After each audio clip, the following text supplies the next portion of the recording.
For almost 30 years, Voller Law Firm has been winning serious injury and death cases for clients. They have collected millions of dollars on behalf of their clients and belong to the prestigious $1 Million Advocates Forum. When insurance or a wrongdoer won't pay for what they took from you, go with an award-winning firm with a track record of results. At Voller Law Firm, results matter. Make sure you go with lawyers that have the experience, ability, and financial power to hold those that hurt you accountable. Put your trust in Voller Law Firm. Give them a call at 662-323-0083. You're listening to Thunder and Lightning on SuperTalk Mississippi, covering Mississippi State sports like nobody else. With Sports Talk Mississippi's Brian Hadad and Robbie Faulk of On3 Sports. Now get ready for Thunder and Lightning.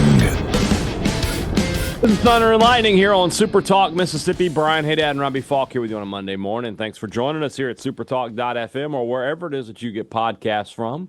We appreciate you guys out there, our great listeners, especially our servicemen and women out there taking care of us. We want to thank our sponsors over at Strange Brew Coffee House and Churn and Spoon Ice Cream. Start your day the right way with a trip to the drive-thru over at Strange Brew Coffee House here in Starkville or at Brupolo over in Tupelo. It'd be a little weird, Robbie, if Brupolo was in Waxhaw. Waxhaw? Waxhoff. That's right. Yes. You know, I just had lunch with my friends Isaac and Tyler Jumper. Tyler, Isaac's wife. Isaac is a avid listener. Tyler is a woman. Yes. Okay. Yes. So Tyler, I've talked about them before. Tyler has kind of like jumped on the bandwagon of this podcast. But we have bandwagon fans on this podcast. Yeah, like okay. You know, if we talk about certain things, she'll get in, but she's not like an avid. She's not locked in. She told me she can predict what's going to be said in this show based on the title and like talking about the ads and stuff. Right. So I challenge you to change it up a little bit just to prove her wrong. She's predicting exactly what's said, and she talks about the ads. Brian's going to say this, then Robbie's going to say this back. Okay. Little call and response. Yeah, I mean, we might have to change it up a little bit to throw her off her game. The problem with that is, and as you know this, because that's going to mess you. It's going to mess me up, and we're going to end up doing a Two Brothers read twice or something, which is great for Two Brothers, but not great for everybody else. We'll see what I can do. In the meantime, if you want to enjoy great Strange Brew coffee, it's right out there for you. StrangeBrewCoffeehouse.com.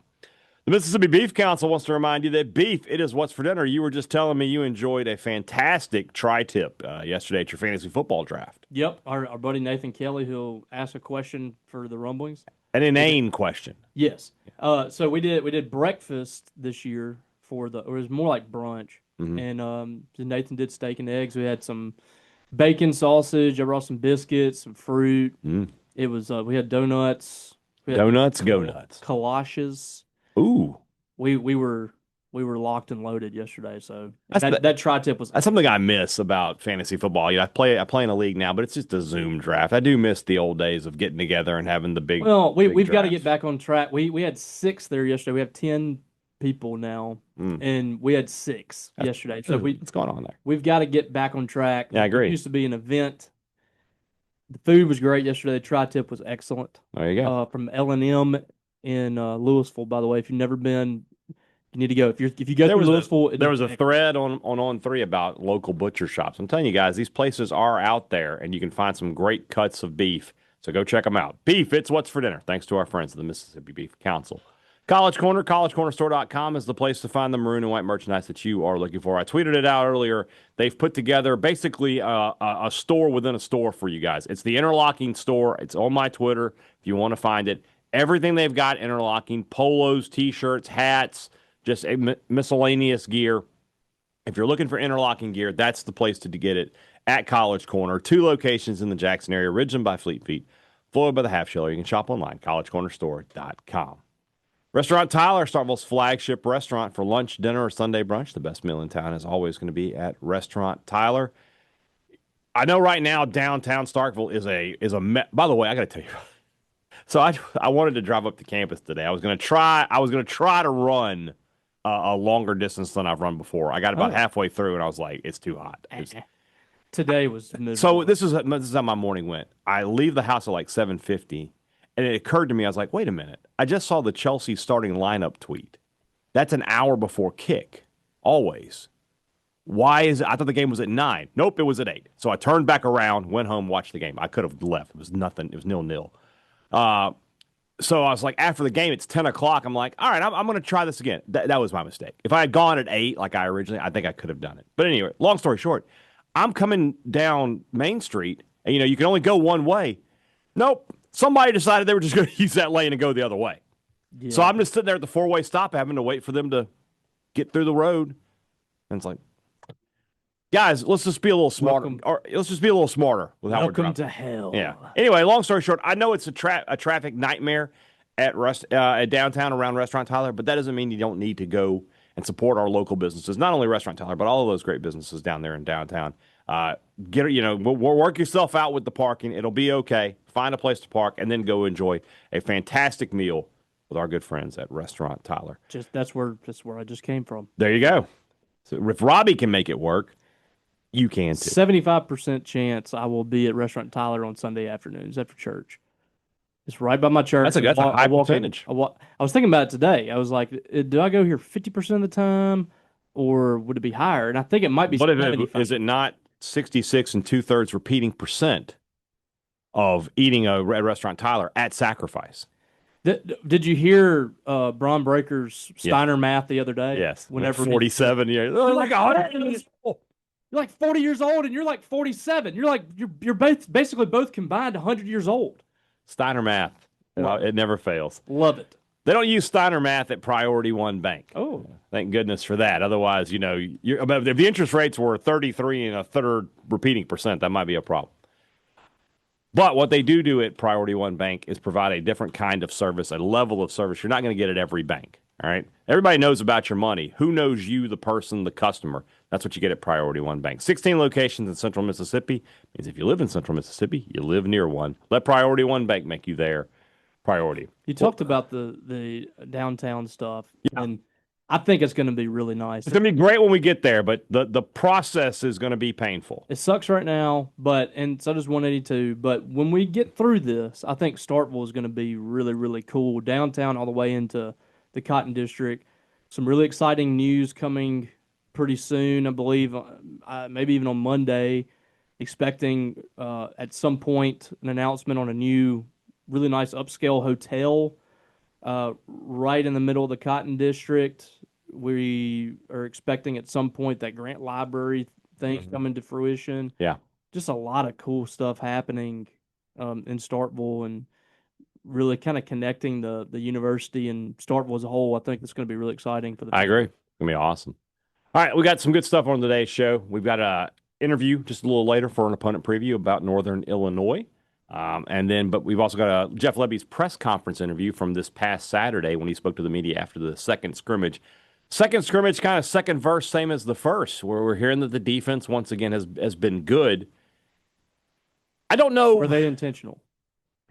From all indications, the people in the building told me that. The strain? That there was definitely some strain. Okay. The people within those walls were quite adamant about that. Oh, good. So anyway, how are we taking the news that the defense seems to be having the upper hand? Are we looking at it and goes, okay, they're way improved, they're better, or are we going to play we're concerned about the offense? I think I was the same way last week. Like I think I would rather hear the defense right now. Week winning. 1, yes, I would have liked for week 2 for the offense to have come back in stride. I want this defense to be so much better than last year that it's okay to me if they're having the better days. But I get what you're saying too. Like if this is still probably at best a middle of the pack defense, which I think is probably the ceiling if that happens. Your offense should be winning a good bit. Mm-hmm. And that's not to say it hasn't. And maybe that's Jeff Lebby's way of trying to light a fire under his offense a little bit more.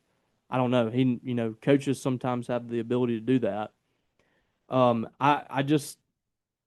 like hearing that the defense is having good days. They're forcing turnovers, that they're getting the backfield, and they're getting sacks, and they're getting stops. So it's not really too alarming to me right now. I think this offense is going to be able to get going and get together, so I'm not really too concerned about it. Yeah. I think that I will say this. I can take a lot more positive. Sorry. What just happened? I accidentally I fidget with things. Yes. I accidentally pushed the Oh, you pushed Jim Ellis there. yeah. Yeah, there you go. Okay. I'm glad you can push it and it stops. That would have been Yeah, bad that would have been a bad way. I had to listen to the whole. whole thing there. Yeah. I still laugh that you didn't realize that you owned that thing for over a year and didn't realize it talked. My daughter was the one that pointed it out. That's so great. I will say that any good news on the defensive side, I'm gonna hold on to that, right? Because they were so bad a season ago that anything coming out, I like that they feel good about it, this Jones and Jet Jefferson, the Triple J pairing that we're going to see at the cornerback position. That Jet Jefferson Jones and Jet. They seem to have Jones, Jet and Jones, Jones and Jet, Jones. First off, we got to just Jet Jefferson. We're out with that one name, Jetterson. Jetterson. Yeah, I kind of like Jet. It's kind of like what Vince McMahon would do. You're no longer Austin Theory. You're just Theory. You're just Jetterson. You're just Jetterson now. And I think that's the way we're going to go. We're going to put wings on you. Yes, exactly. You're going to fly. That's some good news. 2 weeks in a row, defensive line has gotten a lot of praise. And when we've talked about Lebby before, he doesn't throw praise out super liberally, right? He's one of his favorite things to say is we still got a lot of work to do. Things like that. But he's been very, very high on them thus far. Now, this is the problem with scrimmages. Is the offensive line just bad? Exactly. You can't just take something positive from the scrimmage. It has to be, well, what did the other side of the ball do? And, we know that this offensive line, they're trying to come together. They've got faces that weren't even there in the spring that are going to expect to be big contributors. I think Blake Steen and Flapjack Owens have both made big strides and expect to, if not start, be massive contributors early in the season. I think Jimothy Lewis is coming along, and I think that's a situation where you may just have to let him take some lumps. Just put him out there, let him get better. He might struggle a little early, but you figure that out. I love the name Jimothy. Well, I always think of The Office. Yeah. Where he says he called him Jimothy for some reason. And he's like, James? No, Jimothy. There you go.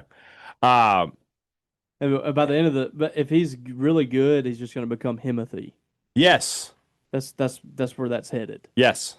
I like that, actually. He's Himothy.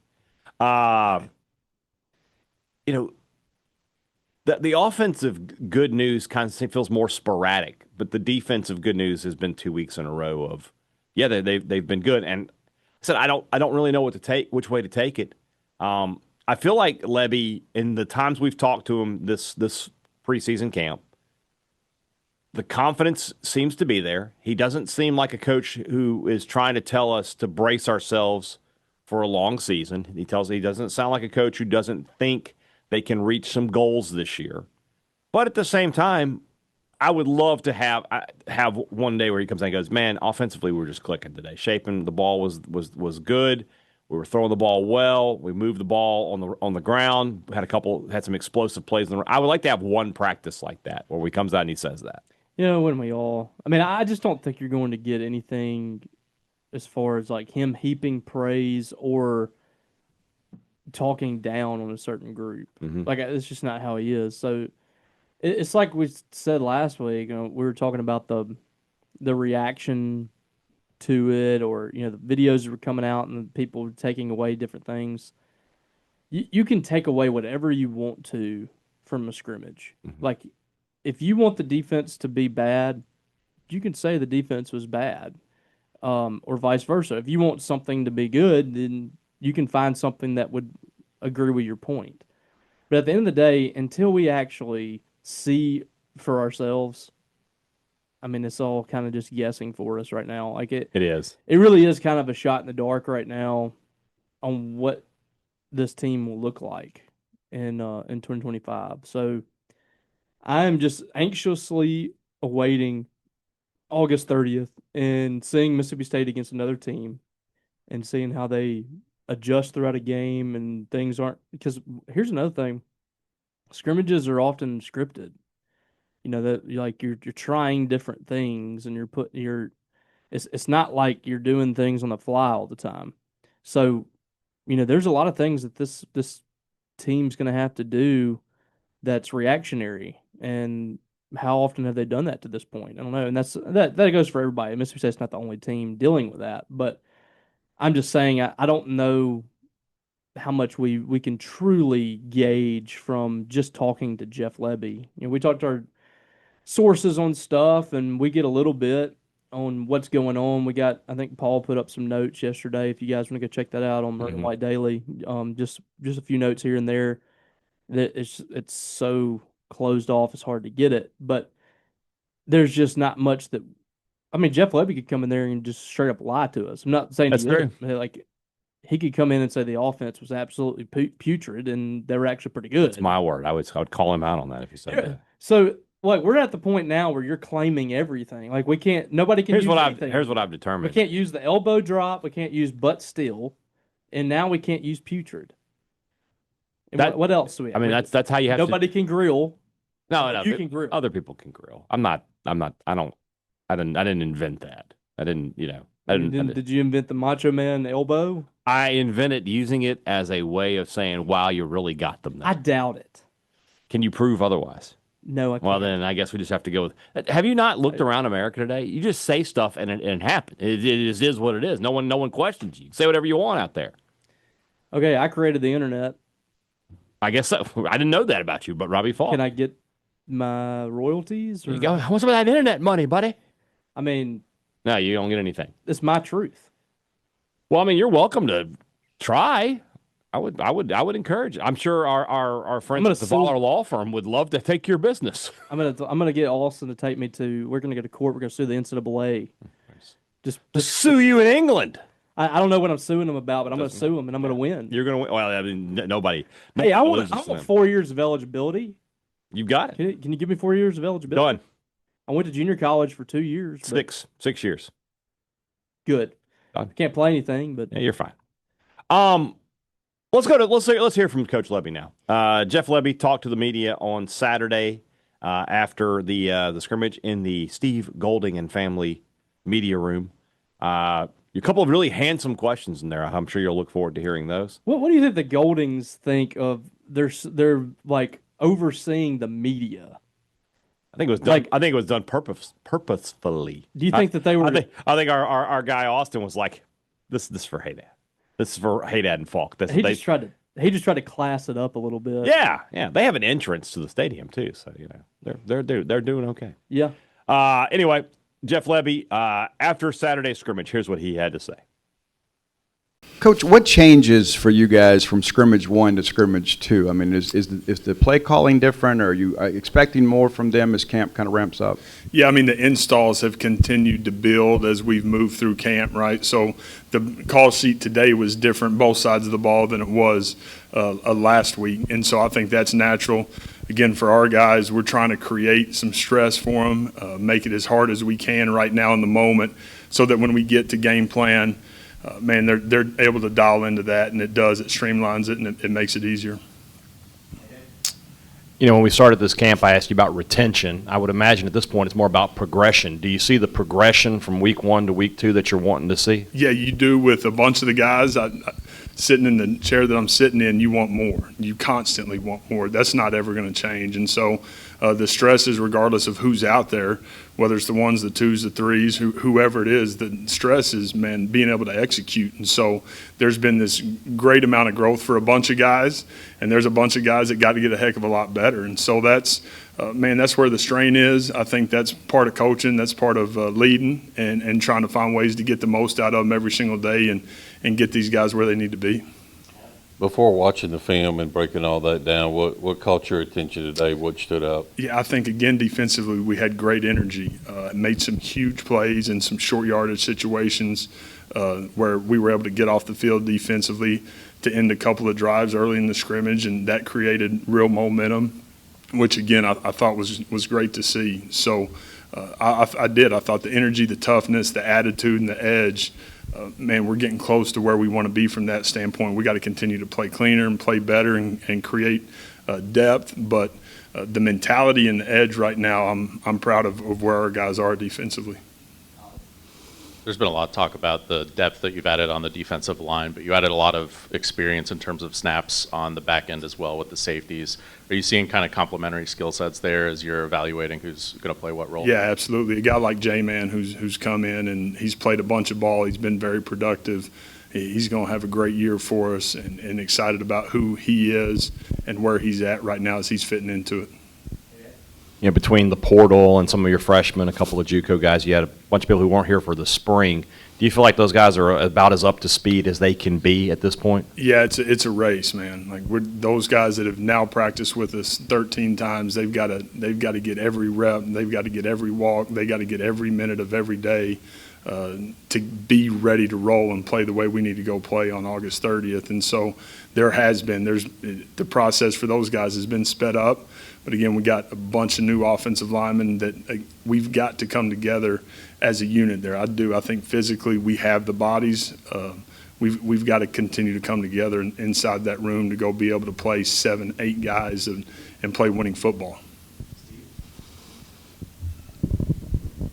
Coaching the portal wide receiver always appears to be a priority to you. You took some guys that have a ton of potential but not a lot of college level production, guys like Ant, of course, and Brennan. How have they performed so far, and what are your expectations for them? Yeah, my expectations for both those guys are to be not good players but great players for us. Again, I love their skill set. I love how they've attacked every day. They've practiced every day. They've taken care of themselves. They've had really good production. So excited about both those guys. 2 weeks until the opening game now.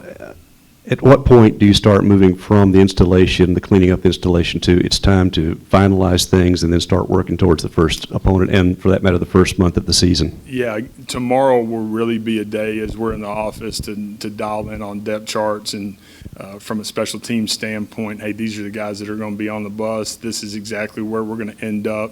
And there's going to be great competition as we move through next week, but there'll be a lot of scout work next week as we get ready for the first few opponents, and that'll be important, for our guys to be able to, again, have this great amount of growth and get ready to go while some of our guys' roles are going to be changing. And so that was something we talked about, after the scrimmage just a minute ago. And some guys got to make sure we're buying into their role as we get ready to go change the format of practice, how we do what we do. Anybody on offense kind of catch your attention today, and how was Blake? Yeah, Vaughn and Fluff, Colin did some good things. Johnny did some good things. I thought all 4 of those backs really had a pretty solid day and were productive. Blake was solid, took care of the football, and that was good to see. I thought he, from a decision-making standpoint, was in a really good spot.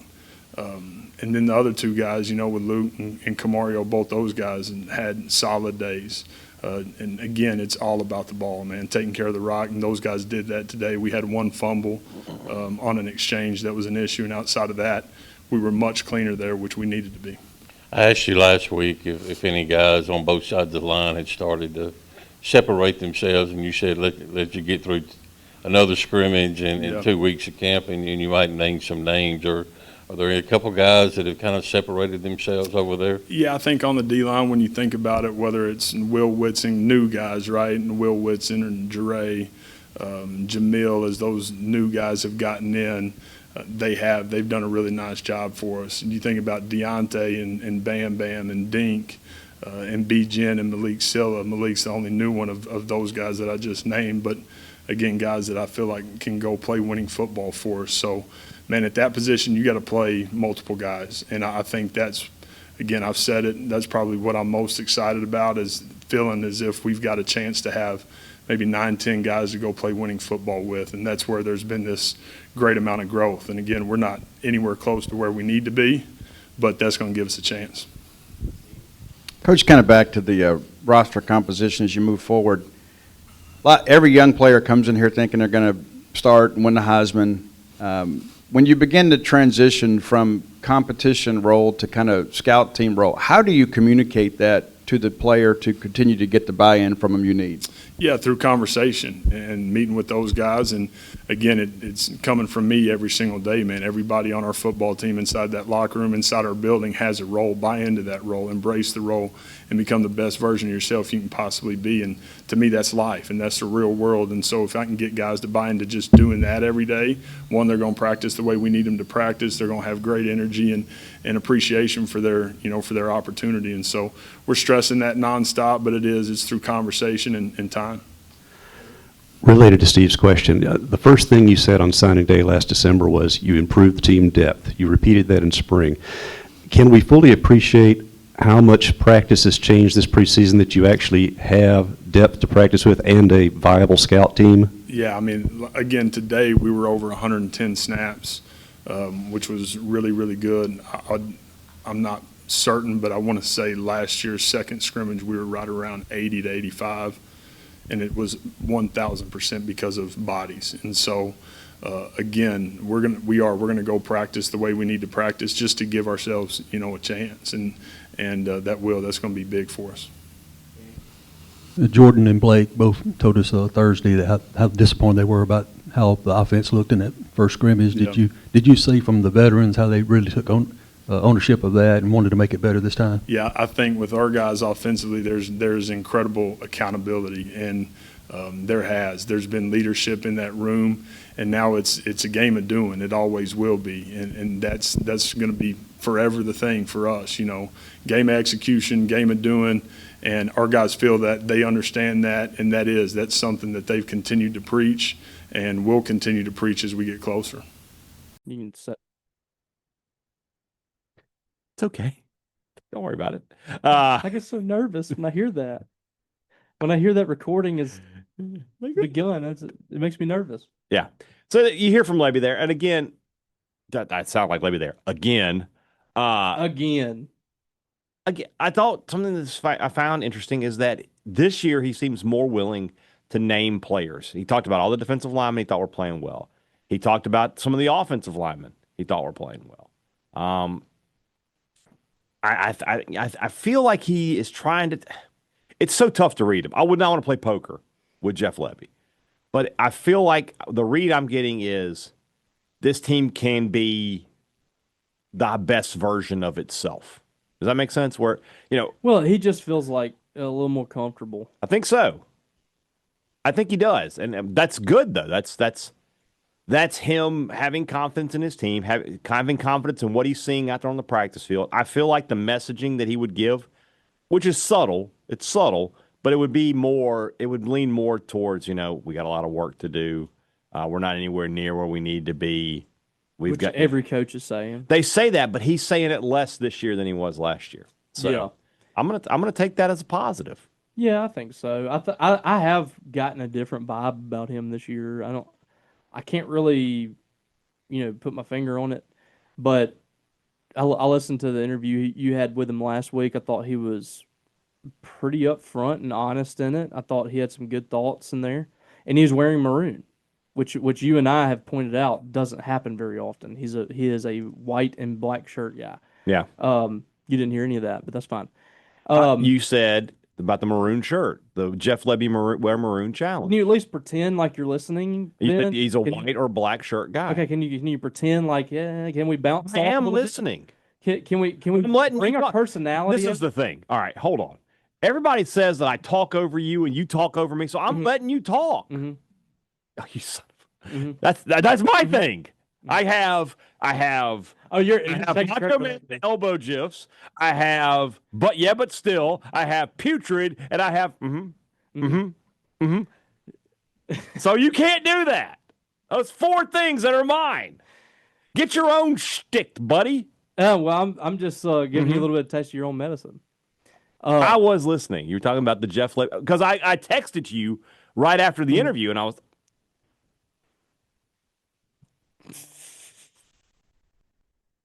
After the interview, where I said the Jeff Lebby Wear Maroon Challenge has finally been achieved. That might have been It shocked me. Like, I literally said something to him, by the way.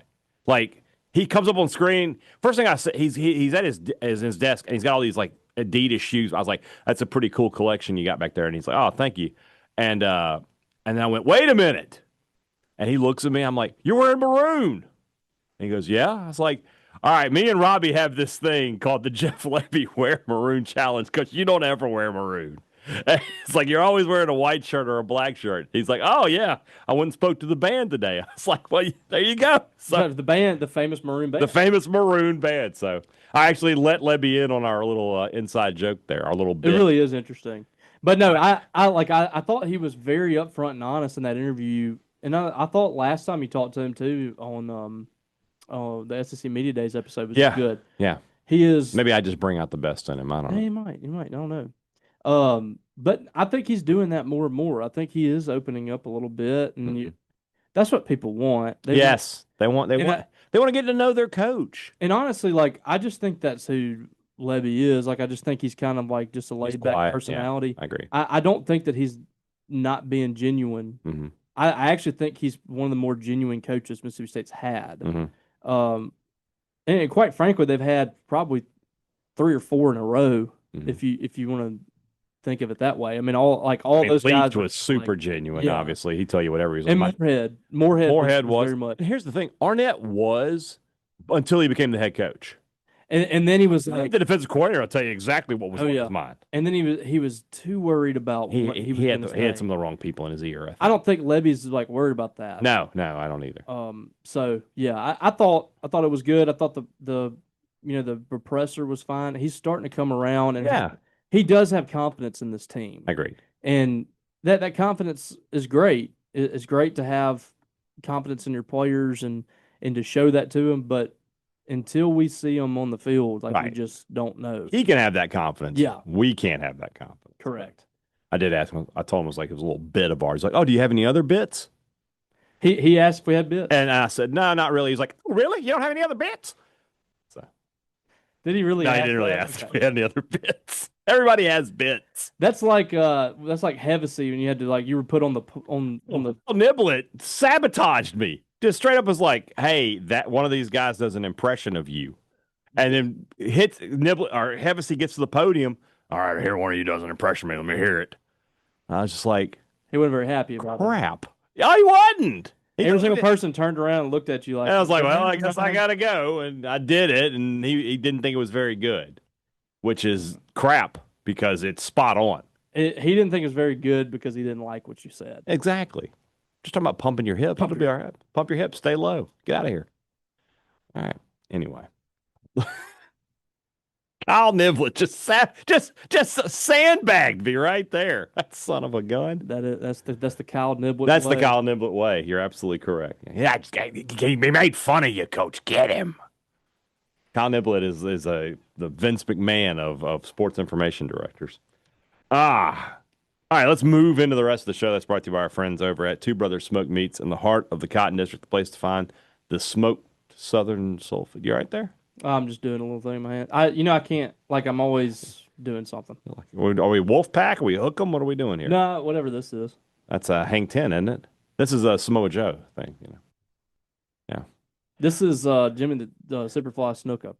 I don't know if you should be doing that one. I don't need to go down that path. No. Anyway, a path I would like to go down is University Drive and get to the Two Brother Smoked Meats or the Older Brother. Both great places to eat. This football season, what a place to go if you pregame, get there, watch some football, enjoy some great food, and then make your way over to Davis Wade Stadium. This football season, make sure, and of course, I haven't talked about it. I need to talk with Bart and make sure they're doing it, but Two Brothers is more than happy to help cater your tailgate. So reach out to them there and find out some more information. But if you want to get a mess of smoked wings or pulled pork or whatever, they'll get you taken care of at Two Brothers Smoked Meats. Great products, great service. Every business likes to promise it to you. They deliver it to you at Advantage Business Systems. That's what they've been doing for 50 years. Don't say it. Don't say it. We'll throw her off. 49. Oh. It actually is 50, though, now. Is it 50 now? 50. Oh. That's really going to throw some people off. But shouldn't you be claiming gimmick infringement right now? No, I don't do that. Okay. So here's the things that you have. You have 50 and not claiming gimmick infringement. Those are Robbie Faulk things. Okay. When you need technology for your business, give Advantage Business Systems a call.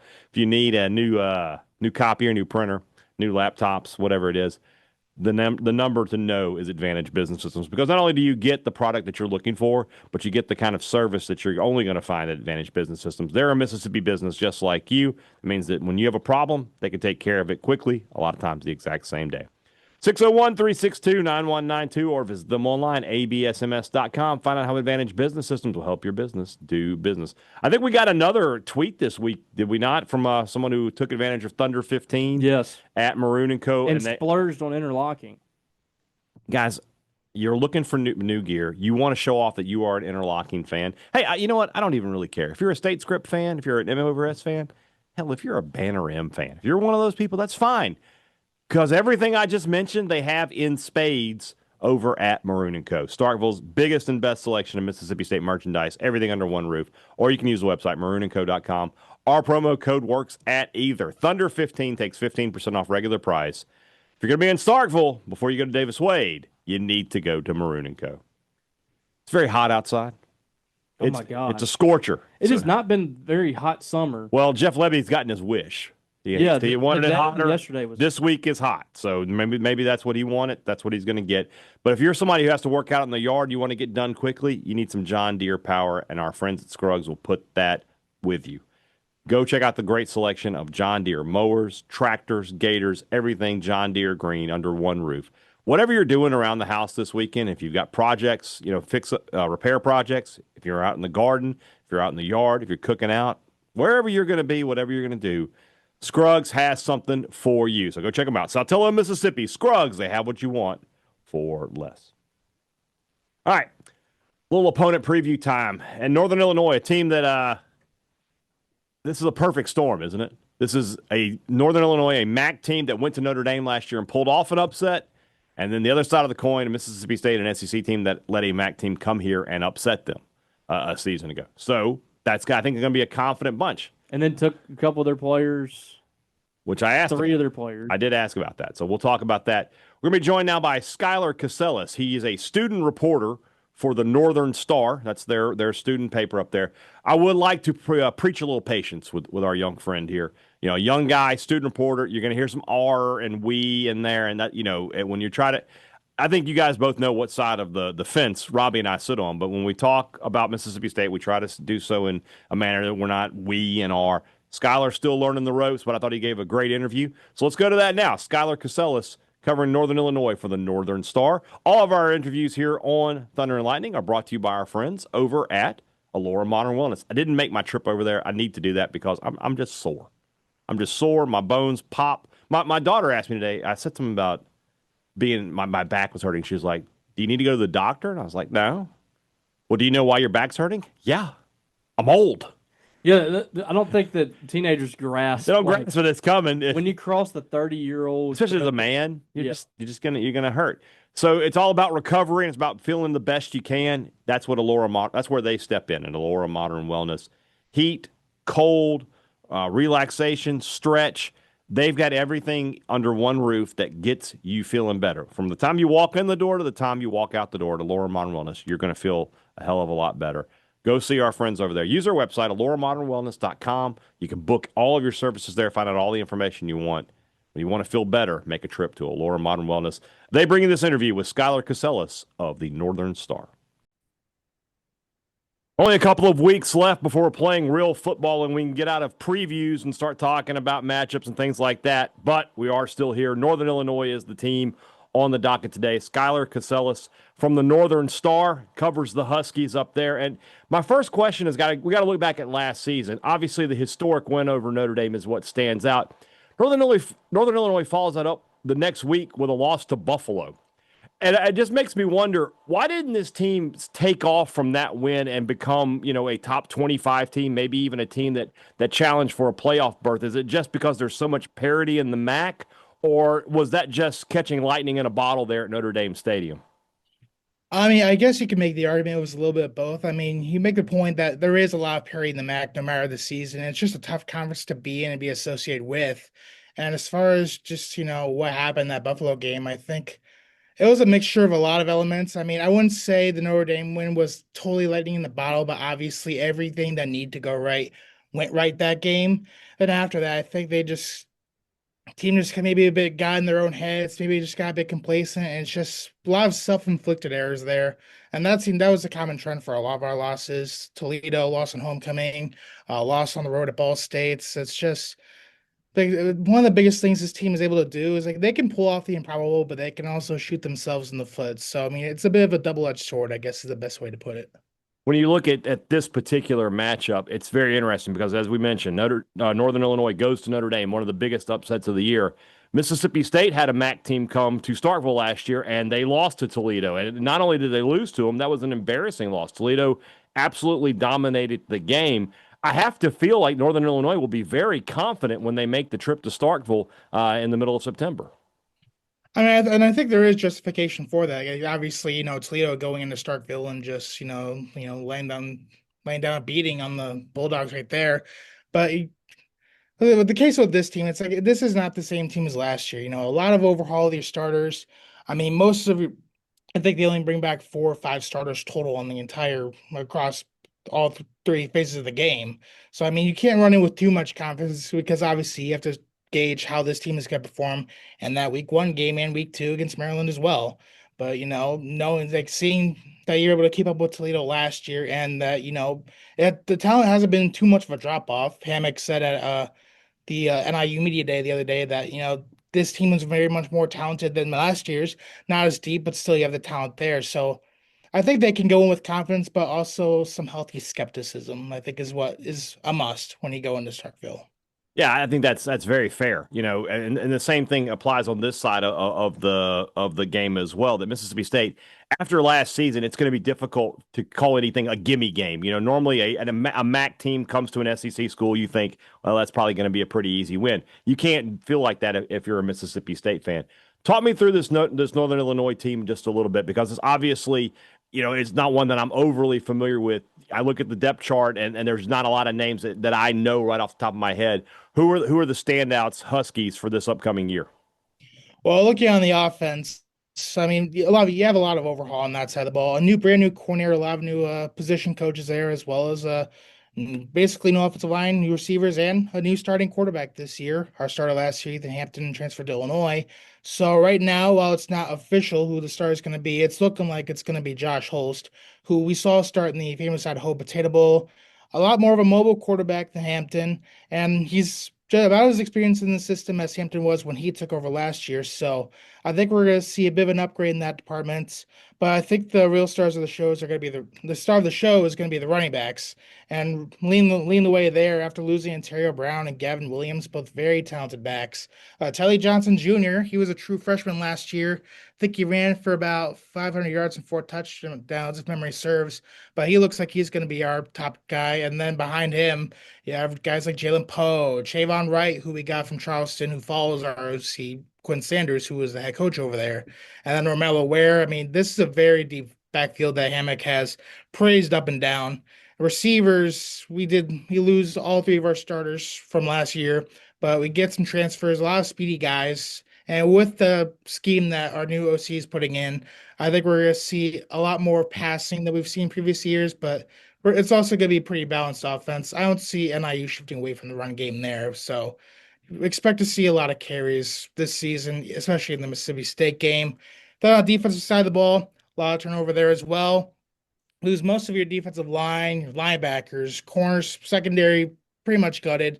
Your standouts there are going to be on the edges of the defensive line. Roy Williams and Jelani Williams are both back. Jelani being a redshirt senior, Roy being a senior.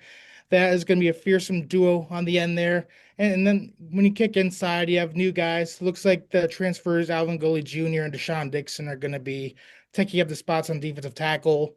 And looking in the secondary, our new number 1 corner is going to be Jacob Finley. He's a guy who got about 4 starts last year, and he's a very talented corner who I think is going to be one of the better corners in the MAC. But obviously, this will be his first year as the new number 1 there. So it's basically seeing if he can, hold up his own, and I think he can.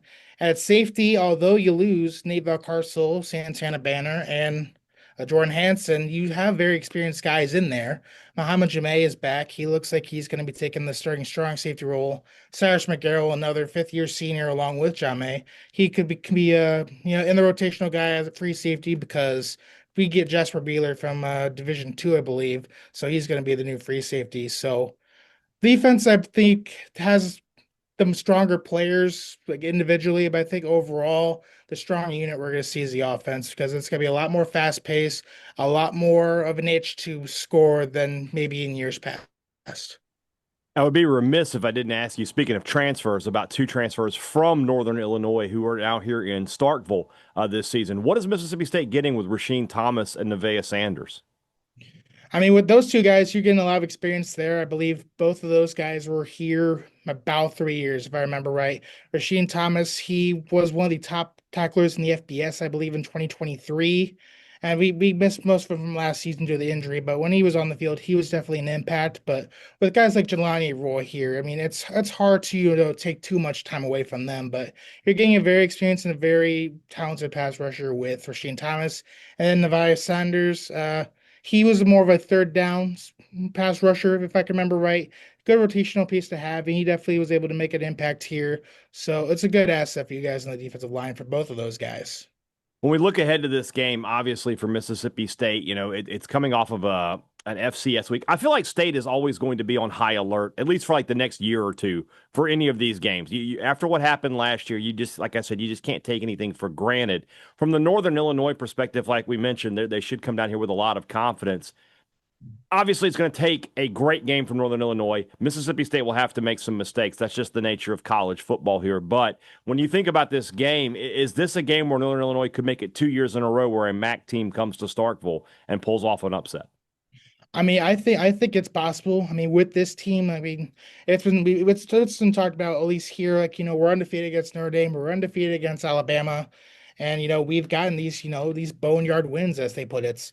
And obviously, as you mentioned, it's going to take Mississippi State making some mistakes because although Mississippi State is regarded near the bottom of the SEC, it's still an SEC school. You have talent, and you've got a good array of coaches there that can make things happen.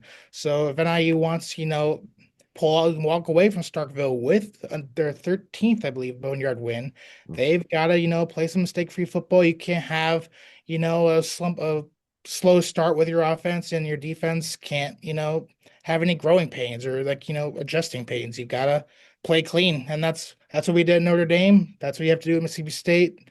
There's no way around that. We'll see what happens. Looking forward to it. Towards the end of September, week 4 between Mississippi State and Northern Illinois. Skylar Casillas, Northern Star. Appreciate your time, man, and thanks for jumping on with me.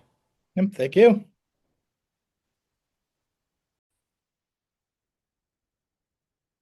I will say this.